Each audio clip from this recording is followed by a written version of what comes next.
My grandma's house has had weird goings on since before I was born.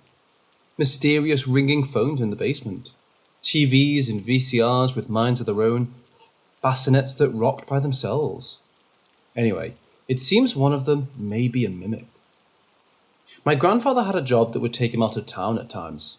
On at least two separate occasions while he was gone, my grandma and uncle saw him walk down a hallway and out of sight. They thought maybe he had come home without them noticing, but his car wasn't in the driveway either time, and he came home later and insisted he hadn't been home. My mother also claimed she used to talk to her deceased grandmother at night sometimes. It scared her because she knew that logically it wasn't right. But it was her grandmother, so she felt safer about it. Knowing about mimics now, it probably wasn't her grandmother. And now my personal experience. My sister and I used to spend weekends at my grandmother's house when we were younger. We all slept in her bed, and my grandma would make us bacon and hot cocoa for breakfast in the mornings. I woke up one morning, but I was still in a state of half-awareness. I opened my eyes and saw my grandmother leaning in her bedroom doorway, looking at me. I figured she had just come up to see if I was awake yet, but then she leaned backwards out of the doorway and out of sight. Something about the way she moved just wasn't quite right. And that's when I smelled and heard bacon cooking downstairs. It struck me as odd that she would walk away from bacon while it was on the stove. She was in her 70s at this time, and though she got around well for her age, taking the stairs was still a bit of a task and took some time. It didn't make sense that she would risk burning food on the stove just to come upstairs to look at me. She could have just yelled up at me to see if I was up. I called out to ask if she was upstairs. From where I was, I could see out the bedroom door and down the stairs. She walked from the kitchen to the bottom of the stairs and said no, she was making bacon. I freaked a little, got out of bed and booked it downstairs. My sister was already awake and downstairs with my grandma, which was why she was already making bacon before I was up. Both of them said she had not been upstairs, so I told them what happened. That's when my grandma told us the stories I told above about seeing my grandpa and when he couldn't have been there.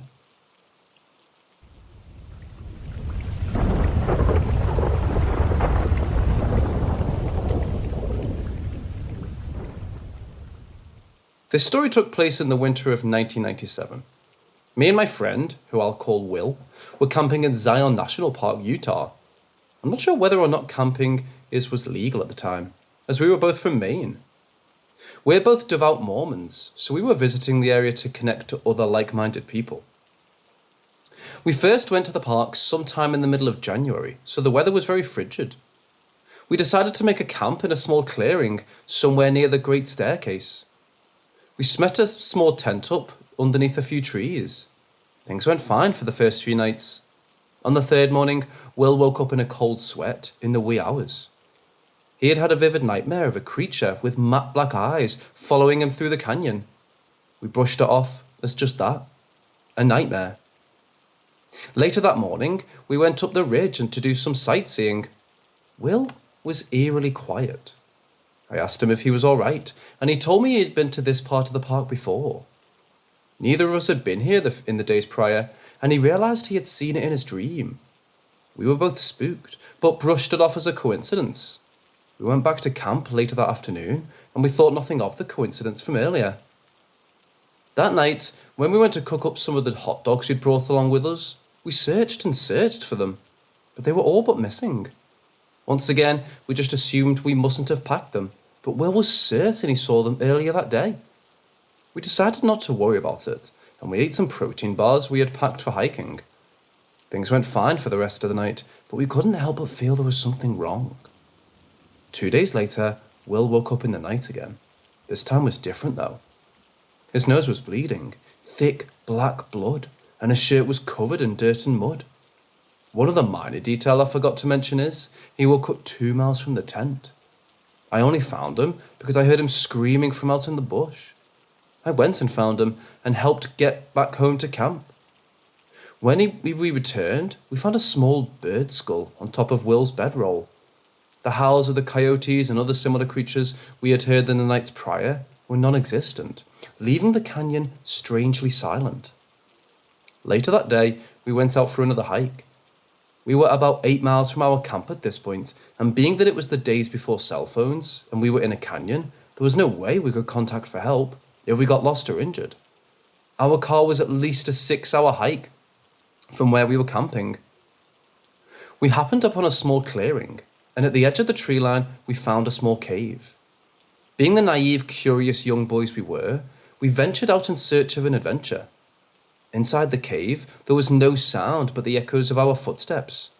The ground was strewn with bones of small birds, not dissimilar to the skull we found on Will's bedroll. Will went to expect on one of the skulls. However, upon picking it up, we both had an overwhelming sense of dread filling us both. Our ears began to ring intensely, and our heads began to vibrate violently. The sound was like static from a radio, and it caused us both an immediate, terrible headache. I screamed at Will. We needed to leave, but he couldn't hear me over the static ringing. I couldn't even hear myself. I grabbed his arm, and we ran for the mouth of the cave. We decided we'd had enough, and we were going to leave. The ringing subsided as we got further from the cave. However, as we neared the camp, the sense of dread became even stronger. The camp had been destroyed. Our equipment was left dangling from trees. We tried to collect our things, but we were too overcome with fear. We didn't hesitate. We picked up what things of value we could carry, and we began the long walk back to my car. It was about 5 p.m. by that point, and if we started walking now, we'd be back in the car by about 11. We trekked back with no issue for about 2 hours. By 7 p.m, it was pitch black and there was no light, except for Will's lighter. The forest was suddenly filled with the sounds of hundreds of creatures howling and crying. We could make out the silhouettes of several tall deer along one of the high cliff faces. The deer looked sickly, and their eyes were blacker than the sky. We tried to ignore them, but it seemed they were following us. We dropped everything and just began to run. Somehow, we made it back to the car in just a couple hours. The sounds of the forest didn't die down for the entirety of the journey. Once we got back to the car, we assumed the battery would be dead, as we had unintentionally left the car lights on for several days. Luckily, almost as if it were a miracle, the car started fine and we got out to the park without a hitch. As of writing this, it's been 23 years since this happened, but the story still haunts me. I hadn't seen Will in several years, as he had moved away to a different state. I decided to write our story in honour of his memory, as I learned this morning of his passing. He had been suffering from mild depression long before our experience, but I feel that the traumatic nature of the event only amplified his condition. To this day, I don't have a clue what it was in the park, as I've never told the story to a single person until now. Will and I never even spoke of the events after they happened, and I'd like to believe it was all just a nightmare or shared illusion, but we know it was much more than that.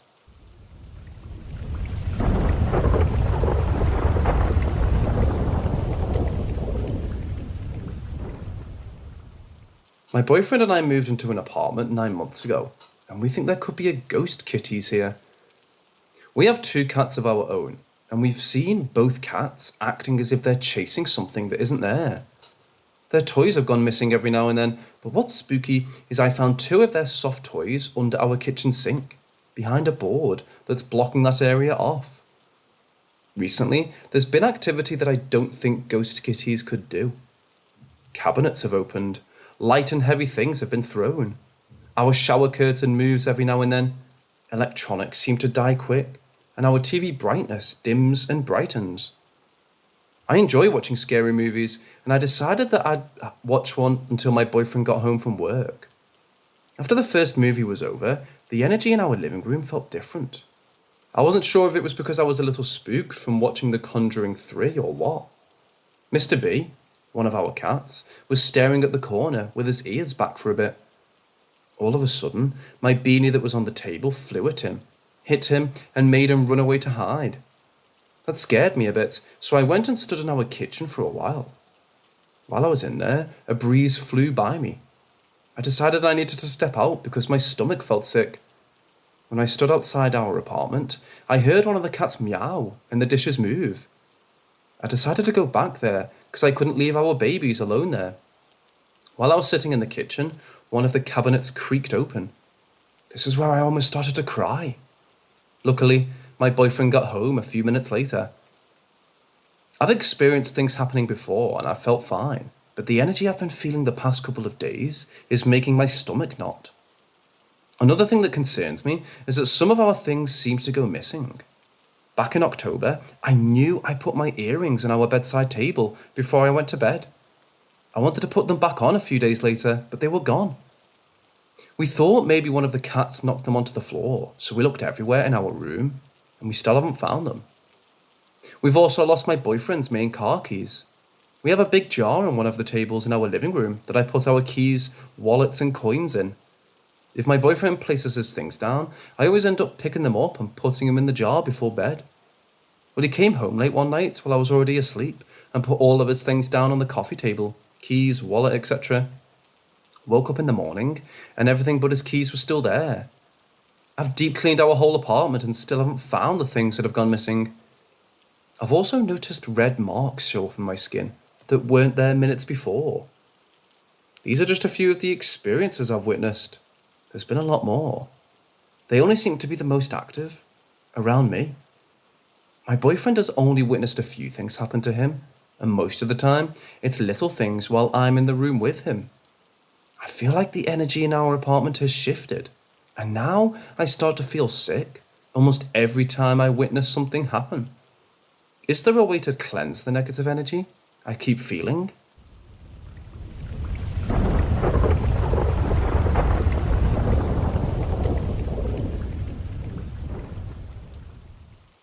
So I'll start off by saying I'm very into the paranormal. However, I maintain that I'm a skeptic. I haven't really had any outlandish experiences. Nothing like a ghost screaming in my ear or seeing a full-body apparition. Mostly stuff like feeling uneasy in certain areas, hearing little whispers and creaks and groans, seeing things out of the corner of my eye. I also experience hallucinations, so I try to keep that in mind. I also like to shop at Goodwill a lot. You can get cheap junk here, and I love junk, especially dolls. I have a few haunted dolls, a few that are just decoration, but nothing I've ever gotten from Goodwill I ever considered haunted, until recently. My significant other and I went to Goodwill a day or so ago to pick up some last-minute gifts, and as we were looking around, I saw this large wooden box that's mostly black with some hand-painted birds and things. It's pretty old, maybe 25 to 50 years old, I don't really know. But I knew my mother-in-law would love it because she has an affinity for boxes. So we pick it up and head out to there. No uneasy feeling. No feeling at all for it really. But maybe I was too scatterbrained at that time and not really listening to any sixth sense I might have. That night, I got to bed relatively early, which is unusual for me as I have a really hard time falling asleep and usually don't get to bed till around 4 a.m.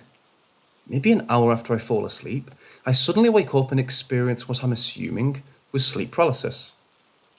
My head is tucked under my significant other's shoulder and between pillows, so I can't see anything, but I could feel that there was someone else there. I told myself to relax, it will pass, and I'll be able to sleep soon. This isn't the first time I've had paralysis, and it probably won't be the last. Granted, it hasn't happened for at least 3 years. Suddenly, I get the urge to turn my head and look at my door leading from the bedroom to my attic. But I know I shouldn't look because I'll probably see something I don't want to, and I can't exactly move anyway.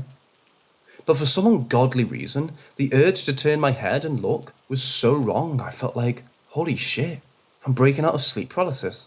Isn't that a first? I didn't look, thank God. But the presence that I felt earlier was stronger, and I was getting that scary little demon girl in a horror movie vibe. Eventually, I fell back asleep without realising it, but when I woke up, I had the worst pain in my chest, and my neck was all tied up on one side. I'm talking, it felt like I had someone punching my chest every time I took a breath or moved, or was alive in any way. And if I tried to turn my head, my neck would explode. This happened the next night as well. But I have no idea whether or not it happened a third time, because it was Christmas Eve, so it was time to wrap it up and send it off to my mother-in-law. I didn't say anything to her about it, because I honestly didn't attribute what was going on to the box. I actually completely forgot all about it until I had to wrap it. Since I've given it to, however, I've been sleeping like a baby and woke up feeling refreshed and without any aches or pains. I'm interested in talking to her a little down the road and seeing if she's experienced any of the same thing. Maybe if that box really is a spooky demon box, she'll say something before I get the chance to bring it up.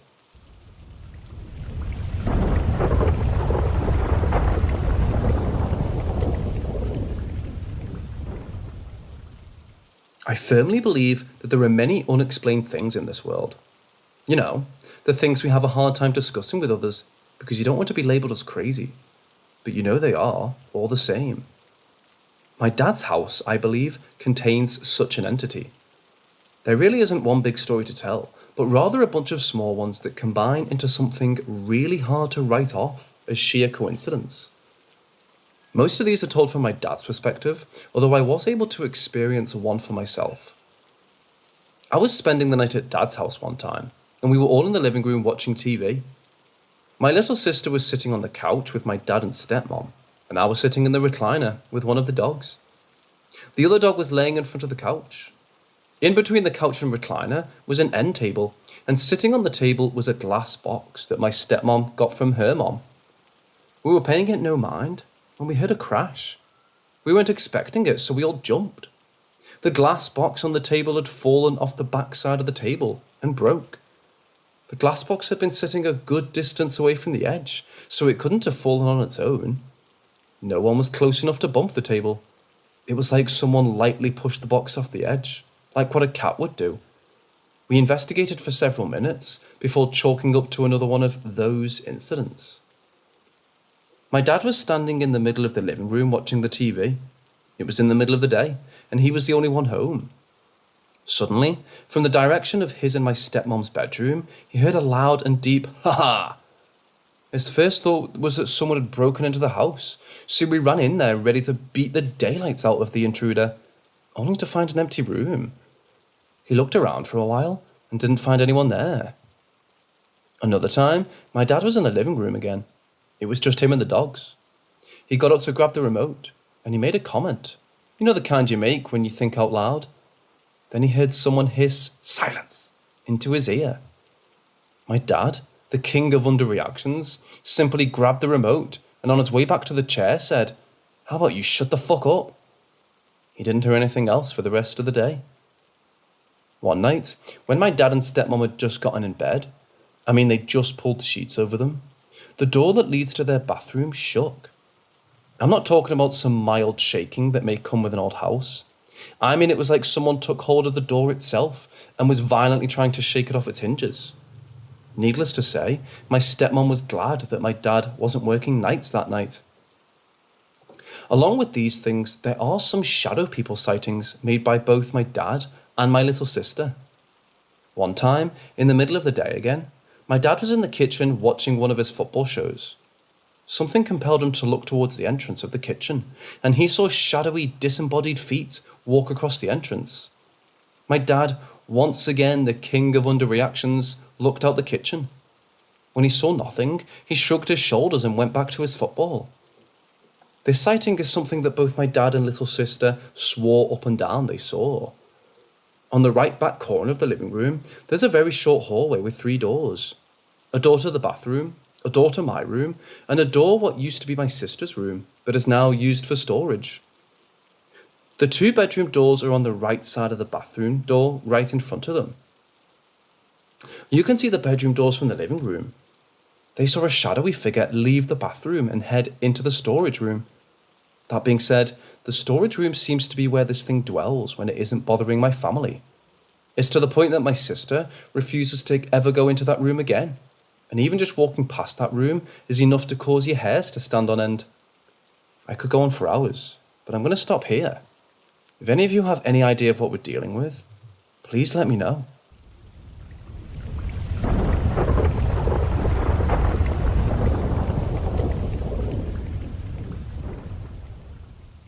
So when I turned 18, I just graduated from high school.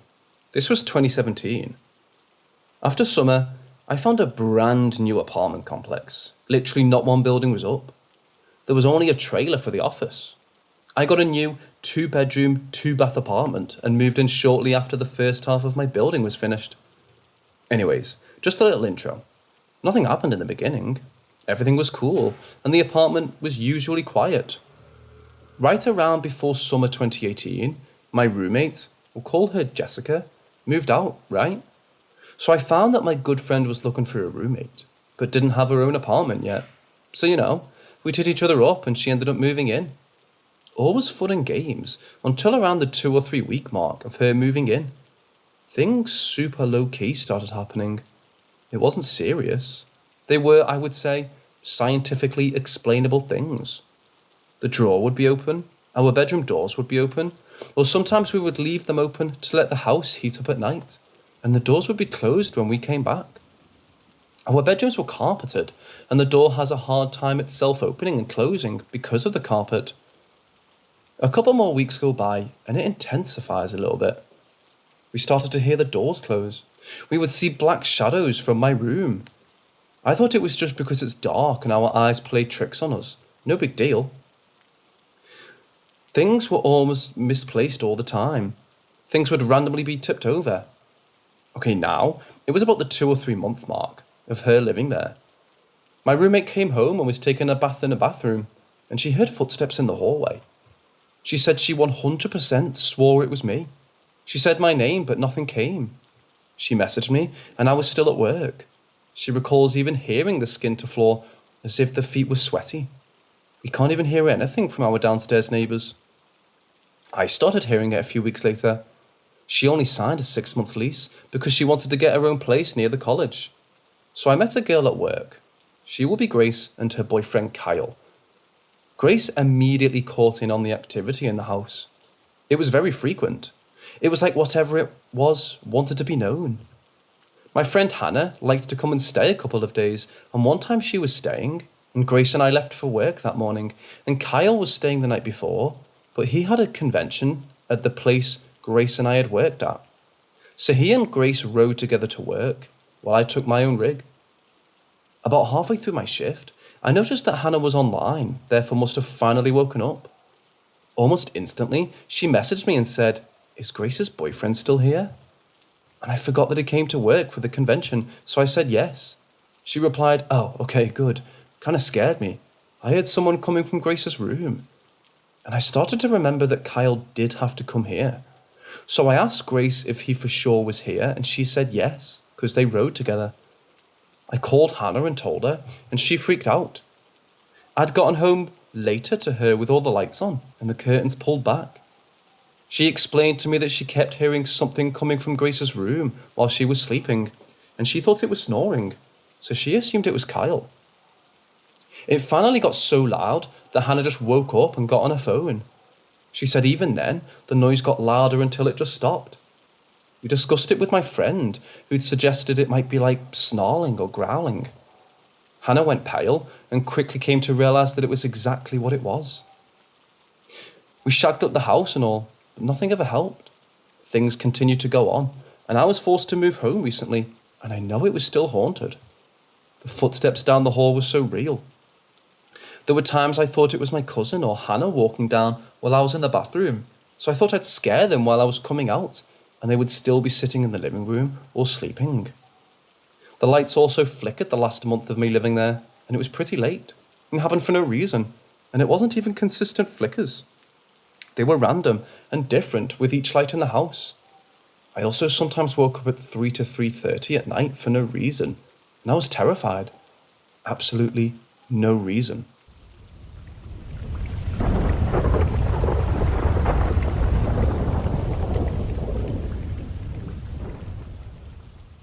When I was a child, I absolutely believed in ghosts, and the idea of them fascinated me. But as I got older, seeing shows on TV or videos on the internet that were clearly fake or extremely suspicious turned me into a non-believer, or at most, very skeptical. Now, I'm 21 and just moved out to my uncle's place into my own apartment. It's a very old building. It's a pretty large house that's been turned into a fourplex. It even has a historical building plaque outside on it, though I'm having trouble finding any info on it. 3 of the 4 apartments were just remodeled this year. The one that wasn't is because it was occupied at the time. At the moment, it's just me and him in the building. I'm on the top floor on one side, and he's on the other side on the ground floor. I've been here for almost a week now. Of course, I've heard your generic old building noises, creaks and snaps from the cooling fall temperatures, that sort of thing. There were a couple of times in the first 2 days that I thought I saw movement in the corner of my eye, and didn't think anything of it. All seemed fairly well, until the night before last. I was in bed watching YouTube on my phone. Lying down, not quite on my back, not quite on my side. Holding up my phone, my arms eventually got tired, and as I was setting down my phone on my bed, I could have sworn from behind where I was just holding up my phone, a very, very faint, shadowy head or face was there, and quickly ducked out of view. Now, I realise that sounds absolutely terrifying, but I was very tired and was just staring directly at the bright screen of my phone, and what I saw was very, very faint. I figured if I had really seen something, it was a minor hallucination. Slept well, got up and went to work. Came home and relaxed for a few hours in a very good mood. I took a shower, got into bed, and fell asleep between 2 and 2:30 a.m. I woke up at some point between 3:30 and 4. It's usual for me to wake up many times a night. I turned to lie on my right side and stretched a bit and just lied for about 5 or 10 minutes. At this point, I'm absolutely wide awake. The night is absolutely still and silent. I get to the point where it's time to flip over, and as I do, the unthinkable happens. As clear as day, from the side that I'm flipping over to, no more than 7 feet away from me, a female voice at normal conversation volume says something. In my absolute shock and disbelief, I didn't fully catch what she said. I'm pretty sure it was 3 syllables or words, the first of which I'm fairly certain was he's. At this point, I'm absolutely horrified and just start shaking, sweating, and on the verge of crying. This voice was so incredibly clear and real that I could tell you with absolute certainty she was in her mid-20s and that it originated from 5 to 5.5 feet off the floor. Also, in all honesty, it didn't feel like what she said was directed at me. I couldn't tell you why, but it really seemed to me like she was answering someone else's question about me. Or perhaps it wasn't about me at all. Once I got my courage back, I tried as hard as I possibly could to recreate what I heard. I thought that my bed had just made a noise, that my brain had somehow recognized its female human speech. But I couldn't for the life of me get my bed to make a noise that sounded even remotely similar to it, let alone even close to as loud as she spoke. I've had sleep paralysis many times. This was not it. Like I said, I was 100% awake. Also, I didn't think about it at first, but the side of the room the voice came from is the same side of the room that I thought I may have seen that slight, shadowy head figure the night before. I'm still in shock. I'm not sure if I'm crazy or what. All I know for sure is that I've never had anything like that happen in my life before. If you've ever experienced something like this, I'd love to hear about it. I want to know that I'm not going insane. Also, my mom gave me a voice recorder. I don't know how long it can record at a time, but I might just see if I can have it recorded as I sleep all night.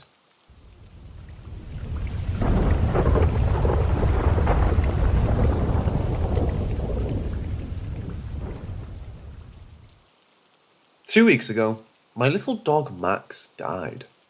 He was diagnosed with an illness a few months ago, with an uncertain prognosis, but I could tell the end was coming. My best friend was going to pick me up at 9 a.m. on Friday morning, and I was going to have him put him to sleep, as his illness was progressing, and his quality of life had declined severely. However, the night before we were going to take him, he passed in his sleep, which I thought was a blessing. He was in his bed right beside me. Me and my 2 best friends had a nice little funeral service in my backyard that evening, where we buried him and told silly stories about our little buddy. The whole thing was bittersweet. We shed a lot of tears, but we also had champagne and talked about this little sassy, yappy self. 2 nights after Max's death, me and my young daughter were in the kitchen playing pretend lemonade stand. She was standing, and I was sitting on the floor. When I pushed up off the floor and twisted around to get up, I saw a 3D, grey, almost opaque, but just so slightly transparent version of Max. He walked from behind the kitchen island and walked right up to the kitchen door that leads to the back porch and just kind of slowly faded through it. There were no defining features such as nose, eyes, or mouth, but the body shape, head shape, ear shape, and gait were a complete giveaway that it was Max. He's been mine for 11 years, so I know his body and his walk as good as my own. I was pretty jarred, but wrote it off quickly as my grieving brain playing tricks on me. Until my 3-year-old looked up at me and said, "Mama, was that Black Shadow Max? How did he go through the door?" I was gobsmacked. If I'd seen him myself, I wouldn't have given it much thought. But the fact that my toddler saw him too makes me think that my brain was not playing tricks on me. It still feels so weird about it. My toddler thinks it was the coolest thing ever and won't stop talking about it. Although now she's confused because I reiterated to her a dozen times that Max was not coming back after we buried him. Now she keeps saying I lied to her.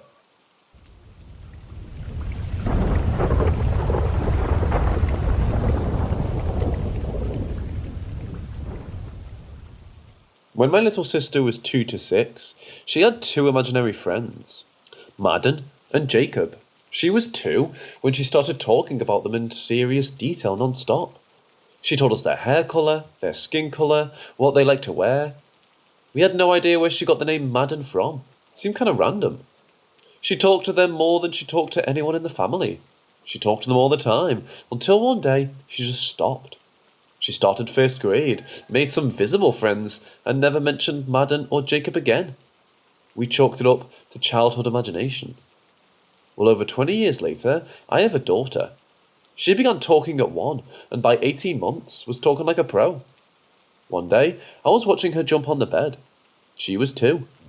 As I was standing there, she looked at me and said, "Mama, go downstairs. We won't fall off." So I said, "Who won't fall? The 5 little monkeys?" And she nonchalantly said, "No, me, Jacob, and Madden." I was floored, but I immediately called my mum and sister to see if they had mentioned Madden or Jacob recently.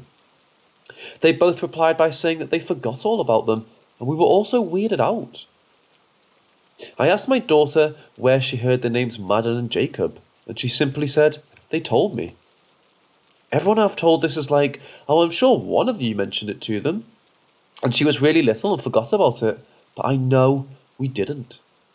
As I said, we had all forgotten about my sister's imaginary friends until my kid said she was jumping with them. She's only mentioned them twice since then, and it's been months since she last did.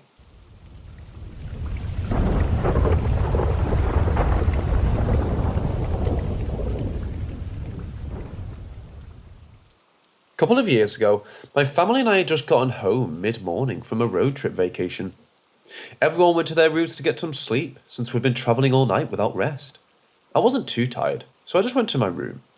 Sitting on my bed, I had a direct view of my window that only had curtains, and that day I had drawn my curtains open, because it was a quiet and calm early afternoon blue sky that looked really nice. My window was about 6.5 feet tall from the ground, outside. Now from my window, I can see my backyard, which is enclosed. We have a tall fence enclosing it, and all the gates are locked. It's hard to climb up for an adult, let alone a kid. That's why what I saw next, I know didn't come from outside or another neighbour's home. I'm reading on my bed when I glance up at the window, and there I see him. A young boy was staring at me through the window. I didn't even know how to react. Did we leave the gates unlocked or something? I just stared back at him, dumbfounded. He stared back at me with a very silent and childlike gaze. Then I realised that I could see him from the chest up, but he wasn't holding onto anything, or seemingly holding onto anything as his hands looked to be at his side. Recall that the bottom side of the window from the outside is around 7 feet tall. I felt uncomfortable, wondering how in the world he was able to get up that high. Thinking I was hallucinating or something, I dove off my bed to get a rational explanation. I felt a little off-put, but not exactly scared. Approaching the window, I kept eye contact and noticed his eyes were so similar to the blue sky. And I don't even know why, but that's the only feature I can remember now. Kind of cliche that the only colour of his eyes was the thing I remembered, but that was it, besides him being a young boy. Then when I was a foot closer to the window, he just vanished into thin air in the blink of an eye. It was shocking to say the least, but looking out the window, there was nothing he could stand on and nowhere he could have ran to without me seeing him. I felt really uneasy and left the room afterwards and eventually fell asleep in the living room, away from the windows. I have no idea what it was I saw. Looking back on it now, I'm still very sure that I did see it, because I can remember exactly how I felt and how the events took place. When I remember it, I don't feel fear. Rather, in its place is a sense of calmness.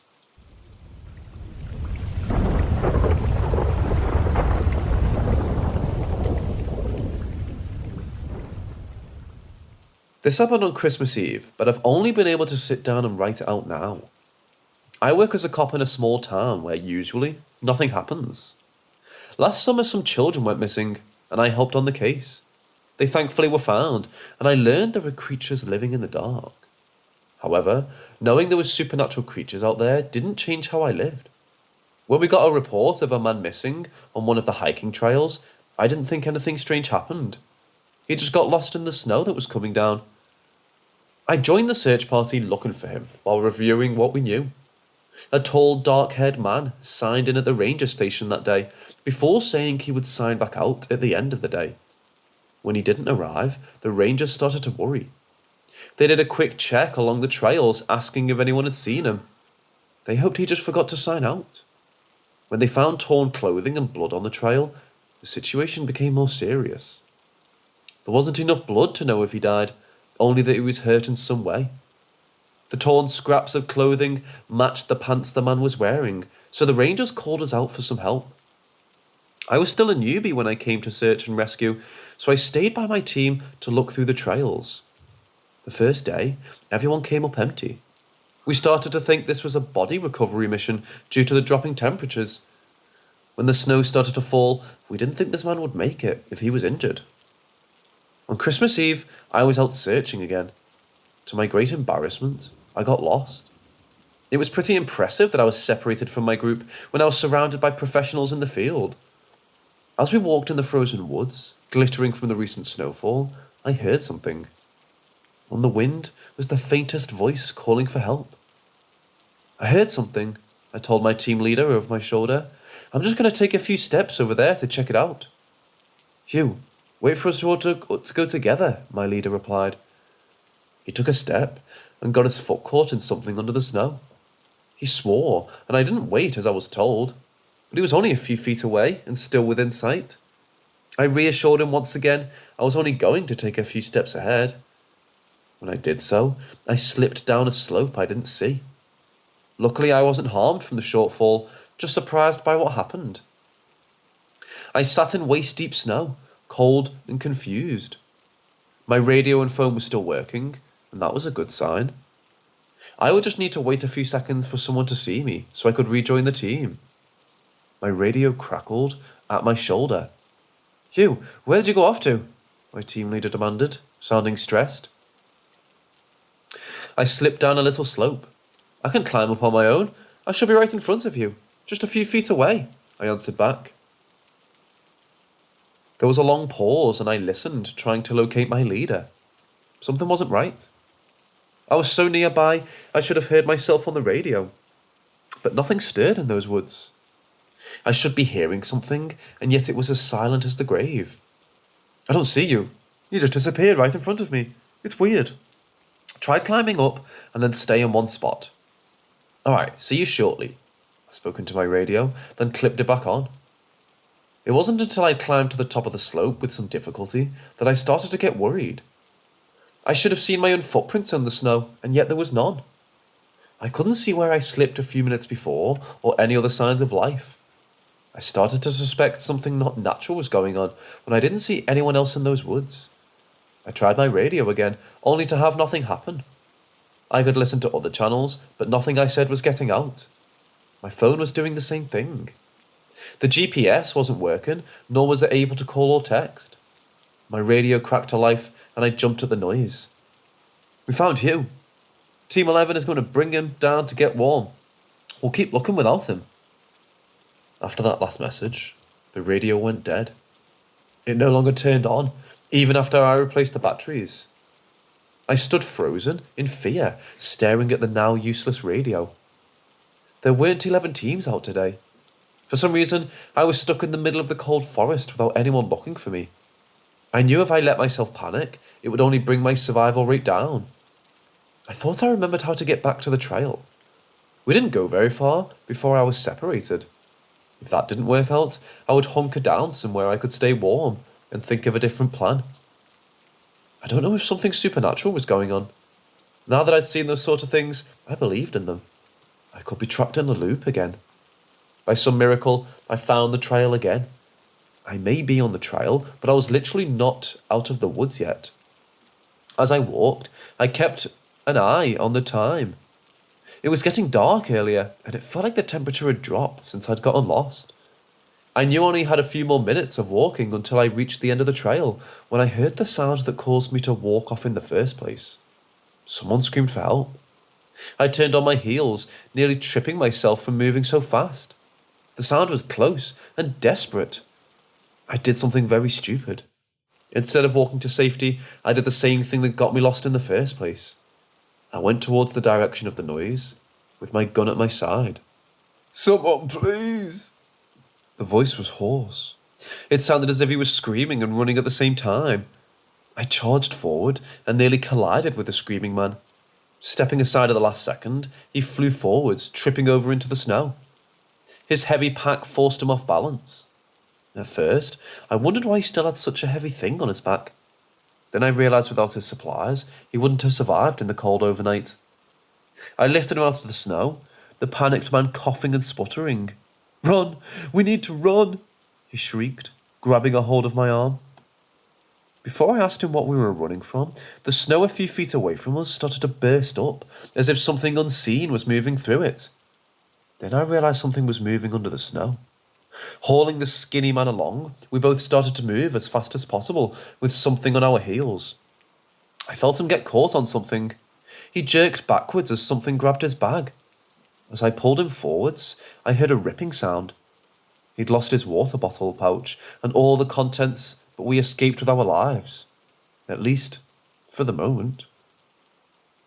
We found the trail again, worn out from our run through the snow and the woods. Our second wind came in, and we ran along the uneven ground as more snow along the trail kicked up following us.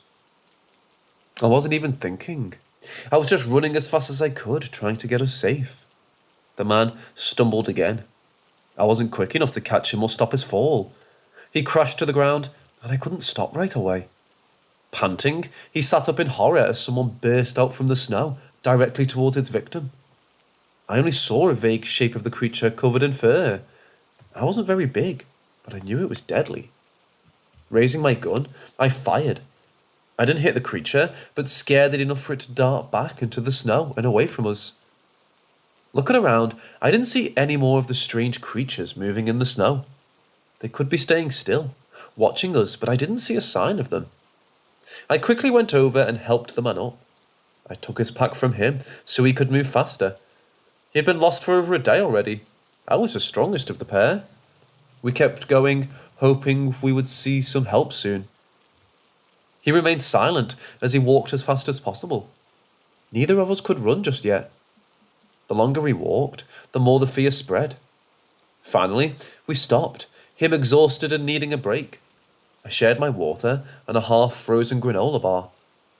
"Shouldn't we be at the end of the path yet?" he asked, after eating and thanked me for the small meal.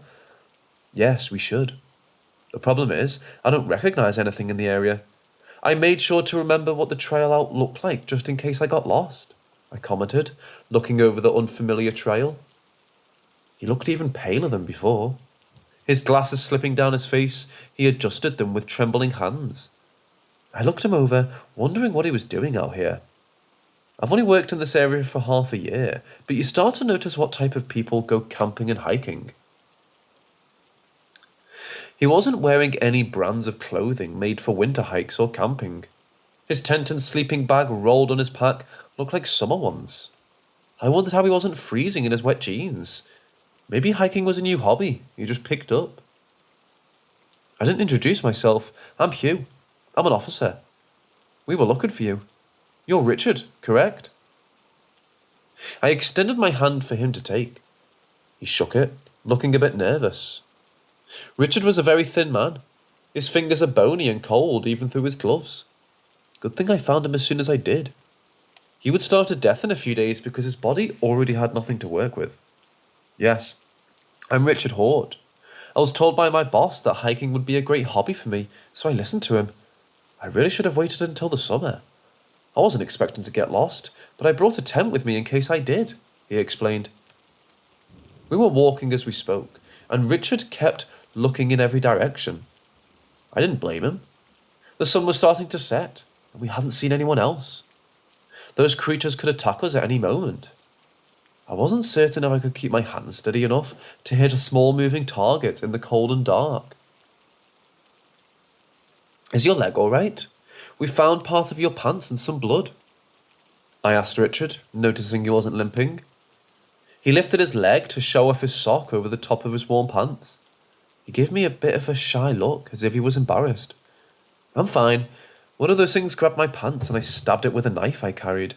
But it got away with my knife still inside it, and I didn't even get a good look at it. I was impressed by him, even though he didn't kill the creature and lost his weapon. He looked nervously at the setting sun and the cloud rolling in. Still, we hadn't got to the end of the trail. I didn't think we would before dark. At least you only lost part of your pants. We'll figure out how to get safe, I said, hoping I sounded confident in my answer. Any confidence left us when the sun went down. We agreed to set up for the night. Being on the trail felt sulphur than the harsh wind made it possible to keep the tent up. We found a space between some trees with low enough snow to attempt to start a fire. Richard was hunched over, building a very small fire pit as I hammered in the tent pegs. My hands felt frozen and numb before I was even finished. Off in the woods, small noises made us freeze in our work. Neither of us commented on how every sound could be one of those creatures. Finally, a fire was set up so we could huddle around trying to stay warm. It was pretty difficult finding enough twigs to burn. Our fire was small, but it was something. Snow started to drift down on the wind. I checked my phone to see if I could get a signal at all. Nothing, but the clock said it was 9 p.m. Early Merry Christmas, I said to Richard in a low whisper. He gave me a strange look. Then a smile came over his face as he got closer, trying to steal any of my body heat he could. We could die from mysterious creatures or just the elements. The only thing I could control is how we dealt with it. I found another granola bar in my pack. I offered it to Richard, only to have him shake his head. Forcing it inside his hand, I stared forwards, trying to think of something else we could do. In truth, I felt completely helpless. I wasn't some sort of tough monster hunter or super cop. I barely knew anything about camping or hiking. I'd been trying to learn whatever I could, only to have the information not stick in the slightest. At least my water bottle was metal. We could pack it with snow to melt it over the fire. We took turns drinking hot water that helped us stay warm and hydrated. You should rest. I can stay on watch. My phone should still work if I keep it warm and off. I can wake you up in a few hours. Do you know how to fire a gun? Richard looked pale, but nodded. He didn't appear to look very interested in having to shoot at the creatures that attacked him. I made him show me that he could, in fact, aim properly. His hands shook in the cold, which was expected. Mine would do the same in the heat of the moment. I wished Richard was found by someone else. I could only do what I was able to keep up going. Wake me up in 2 hours, Richard asked. I nodded, knowing I was lying. He needed more rest than only 2 hours. As Richard was curled up inside the tent, I kept the tiny fire going. I kept checking my radio. It was tempting to check the time every 5 minutes. Every small sound caused my body to tense. The snow started to get heavier. The small fire wasn't giving enough heat. I was soon trembling so hard it hurt. Still, I didn't wake up Richard to trade places with him. I wanted to stay outside for as long as possible. The cold may be making me delusional. Growing weak, I nearly nodded off outside when a sound snapped me back to attention. It was a ripping sound coming from the tent. I shot up, only to fall back because of my weak legs. Richard let out a cry of shock that motivated me to move. With numb fingers, I opened the tent as the other man frantically tried to get out. He piled on me as the tent was grabbed and dragged back into the darkness. Snow picked up around us. We did the only thing we could. We ran back to the trail. The moon reflected off the snow, letting us see. A growling sound came from our heels. As we stumbled onto the clear trail, small creatures darted out from the snow. I was clutching onto Richard in order to keep him upright. He was shaking from the sight of the third creatures that finally showed themselves. 2 stood on all fours facing us, growling away. I drew my gun, ready to shoot. What happened next caused me to freeze. The 2 creatures stood up on 2 legs. I could clearly see that instead of some small animals looking like beasts, they appeared almost human-like, wearing fur coats. Small, as if they were children. Orange glowing eyes stared at their prey. Both growled as their lips drew back, showing off countless sharp teeth. If I pulled the trigger, it would hit one of the creatures. It was taking small steps closer, but didn't get out of the way of my weapon. One small move, and I could injure or kill this thing. "Shoot it," Richard hissed in a low whisper. My finger tensed, but I didn't fire the gun. No matter how much I wanted to protect the man next to me, I just couldn't fire at the small thing coming ever closer. My body refused to move at that moment. Richard became panicked, looking between the gun and the monster that nearly killed him. He didn't understand why I didn't kill it. "It's only a child," I admitted in a distraught voice. I couldn't shoot it because it looked like a 5-year-old boy. A wild child with beastly features, but still a child. Richard looked betrayed at my actions, and I did betray him. I placed these creatures above both of us. I simply couldn't harm something so small. I let out a cry of regret as the creature burst forwards, knocking him to the ground. I watched in horror, still unable to fire my weapon as they tore at his jacket. He screamed while trashing. Unable to get away from him, he begged for help. Feathers from his coat flew joining the snow. I let out a choked sob over the fact I just let a man die in front of my eyes. "No, please, they're eating me!" I shook at his voice. Unable to keep watching, I looked away, eyes shut tight. When I heard his final word, I opened my eyes to look back, confused. I could have sworn I heard Richard say blag. It was such a comical sound I didn't believe it. No one being torn apart would even use such a sound. "Children, come over here." This time, I was the one who felt betrayed. A voice I recognized called out to the small creatures, telling them to leave the man alone. They listened. Both ran on all fours away from Richard so I could see his torn open and bloody chest. No one should be able to live through those injuries. He looked dead. I was sure of it. Turning, I was ready to confront the new person who just arrived. In the snow was a boy no older than 14. Pure white hair and red eyes. He was just dressed in an oversized sweater, and at the time, I didn't notice he was wearing any shoes. I've come across him twice now, and I was still shocked to see him. "Ellie?" I choked out. The 2 creatures were circling him, but in a friendly way, as if they were cats receiving attention from their owner.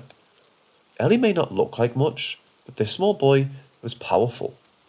All the supernatural creatures listened to him, whether they wanted to or not. "It looked like you failed your test," the small boy commented, looked past me, and to the ruined chest of Richard. "What test?" I asked, utterly confused. Ellie gave a sigh. He was petting the small creatures, looking as if he was unsure of how to explain something difficult. "I'm the Silver King, correct? Each king only lasted around 10 years. I need to find my replacement, but I haven't put any effort into that at all. You appear to have qualities to be the next king, so I set up a test for you. You failed because you were unable to kill a childlike creature, even if your life or if another depended on it. Now, Neff, please get up. You're giving poor Hugh trauma." Another shock came as Richard sat up. His coat was torn, but chest healed until all the blood disappeared. He gave me a smirk that didn't look like it belonged to the man I'd met that day. His posture was completely different. His eyes changed from a dark colour to a bright red. My jaw dropped open and I looked between him and Ellie. I just couldn't believe I'd been set up. "You're," I said, still in shock. "Just fine. Kind of cruel to think you caused a man's death, but I suppose it needed to be done.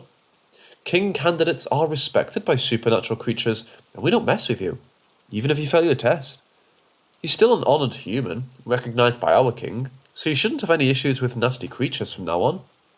Hey, want to go out for a drink to make up for faking my own death thing?" Richard, or rather Neff, explained with a raised eyebrow. No, thank you," I said, dismissing his flirting as kindly as possible. Oddly enough, he didn't look offended, but rather flattered someone refused him in a kind tone. Ellie was walking towards us, and my state of shock needed to wait. I finally saw he wasn't wearing shoes in the snow and panicked. My coat and shoes were far too big for him. He may be an all-powerful creature, but I just couldn't stop myself. I scooped him up and tucked him under my coat. I zipped it up so his head was sticking out, just like my own, and his cold feet tucked into my arms as I carried him. His face turned red, but he didn't struggle from being swooped up. When Neff let out a snort, Ellie narrowed his eyes. "Eat him," the boy said to the small creatures, who gladly listened. I stared as the taller man took off, trying to evade the fur-wearing feral children, listening to their king. "Is he going to be all right?" I asked, as I watched them bite his heels. "Maybe. I don't care. You should be getting back home before someone realises you're actually missing. The lie I created to get you alone will fall apart if you don't answer your phone or if someone checks in on you at home," Ellie explained, looking pretty content with being under my coat. I was still mildly traumatised by the night's events, but getting Ellie somewhere warm was what I focused on. I walked down the trail, finding my way out, and to my car very quickly, because nothing supernatural was keeping me in the woods. With some arguments, I told Ellie he was going with me to the station. I was ordering a king around. For some reason, he listened. The station was empty when we got back. I led him to a spare room with a couch for a few minutes. I made some hot chocolate and grabbed something I'd put aside in my desk I'd gotten, just in case our paths crossed again. He accepted the hot chocolate, saying he really needed to leave. "You can go after you finish your drink. But first, here, Merry Christmas." Holding out a brown wrapped present to the boy, I waited for him to take it. He looked stunned, as if no one ever got him a Christmas present before. The sad thought was, that fact may be true. I bought him the gift back in warmer weather, not knowing when I would see the boy again. Putting aside his hot chocolate for a moment, he took the small gift. Inside was a pair of black flip-flops. He looked at them with an odd half smile on his face. "I didn't think you would wear shoes if I gave them to you," I admitted. Ellie looked a bit shy, trying his best not to let his smile show. With a small thank you, he started to sip at his drink again. "After you're done being king and passing it along to someone else, you're welcome to stay with me. I mean, if you don't have anywhere else to stay, that is. I know you're strong and all that, but I feel guilty because I'm an adult. I should be able to help you more." Ellie shook his head at my last statement. Looking over at the gift, he appeared distant, as if he was holding back an awful truth. Instead of revealing it, he simply smiled. "You're doing more than most. Knowing I'm welcome and have a place to stay is more than I ever expected. I'm not a king to you. I'm just me. I haven't had that in a long time." He sounded almost sad at his own words.